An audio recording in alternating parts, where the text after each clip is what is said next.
So who is Hassan Rouhani, the new president of Iran?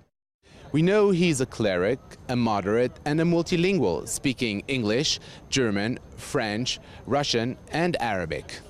He presents himself as a voice of reason. He has taken swipes at the Basij, the Islamist morality police who go around asking women to veil up. He's spoken about releasing political prisoners and lifting internet censorship, and finally, he's been educated in the West, in Glasgow to be precise, and is very proud of it.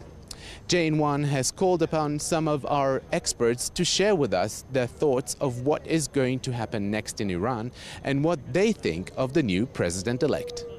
Many things have been said about the 64-year-old new president of Iran, but not a lot has been said about what he really stands for. Rouhani is not opposed to the regime. Quite the opposite is the case. He is an integral part of this regime. He was a supporter of Khomeini way back when, in 1979. Although he aligned himself with the reformist agenda, he's not really a reformist himself. In other words, he's accepted the reformist tenets, and he's talking about those, and he wants to make real changes internally, but he's just part and parcel of this regime. I think that what we have here, in a way, is kind of a change of style. Iran would go nuclear, even if in a slower pace. When Ahmadinejad was here, you could see definitely what you see is what you get. And the guy came up with kind of harsh slogans that made the life for Israel much easier in terms of propaganda or explaining your policies. What we have now is a different style. This is not an earthquake like some analysts actually put it. No, not at all. Because Hassan Rouhani, again, is part and parcel of the Islamic Republic. There would be a change, but it would be a tactical change, not a change in strategy.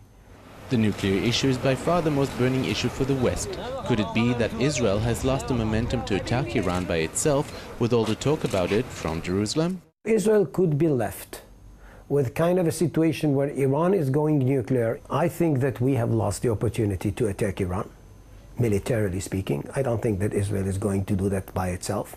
I don't see any possibility that the Americans are going to do that. My advice to my policymakers is also to work out kind of a scenario where we have the Middle East with a nuclear Iran. Iran's guiding principle for dealing with the West is pushing its program forward as fast as it can, but paying the minimum cost that it can. They've been engaged in negotiations to show the cooperative face and to ward off some of the harsher consequences.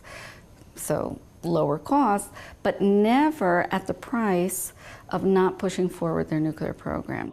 The harsh economic situation in Iran is making the public outcry for the first time to stop pouring money to the proxies like Hamas and Hezbollah and keep the money in Iran.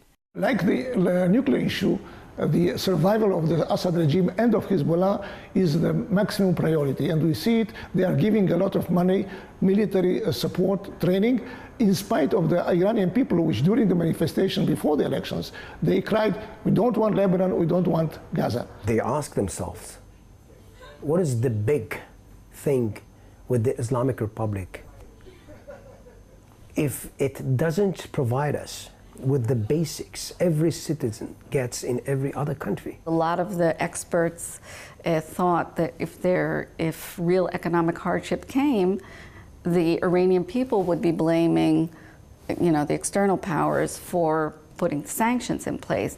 But that isn't what's happening. I mean, the Iranian people understand that it's because of Ahmadinejad's very hard-nosed policies that these sanctions were brought upon them. Hassan Rouhani, in the end game, would have to come up with something that would appease and make the public understand and realize that there is a change here. So are we really going to get more of the same in Iran, or will the Rouhani age change everything?